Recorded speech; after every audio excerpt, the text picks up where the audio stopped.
เป็นอุทยานแดนสำราญอลังการตาใครไปชมก็นิยมสมว่าสวรรค์สร้างขึ้นมาเป็นมรดกลาวตาข้าเจ้าเอ๋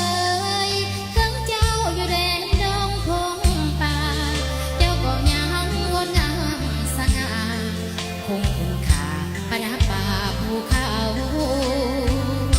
จึงถูกจัดสรรเป็นสถานลานท่องเที่ยวลาวเป็นที่พักใจผ่อนคลายความเศร้าน้ำตกตาดพาเจ้าแดนแห่งสุขีได้ไปเมืองเหนือสันแวะไปเที่ยวชมเดินทางใครอยากเห็นสิ่งปรากฏการณ์มหัศจรรย์จากป่าไผ่ลีอยู่ทางทิศเหนื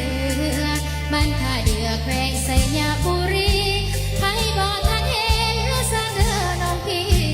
เสิร์ชไปส่งของดีทางภาคเหนือลาว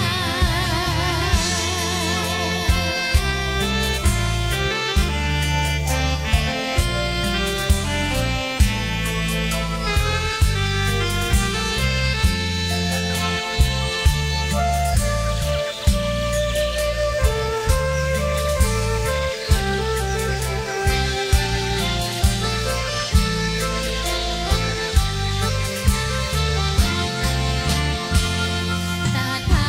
เจ้าเอ๋ยถึงเจ้าอยู่แดนดงพงป่าเจ้าก็ยังงดงามสง่าคงคุณค่าประดับป่าภูเขา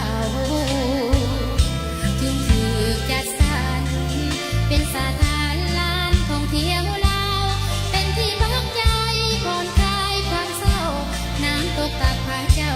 แดนแห่งสุขีได้ไปเมืองเหนือสันแวะไปเที่ยวชมเดินทางใครอยากเห็นสิ่งปรากฏการณ์มหัศจรรย์กลางป่าไผ่ลีอยู่ทางทิศเหนือบ้านท่าเดือแขวงไสย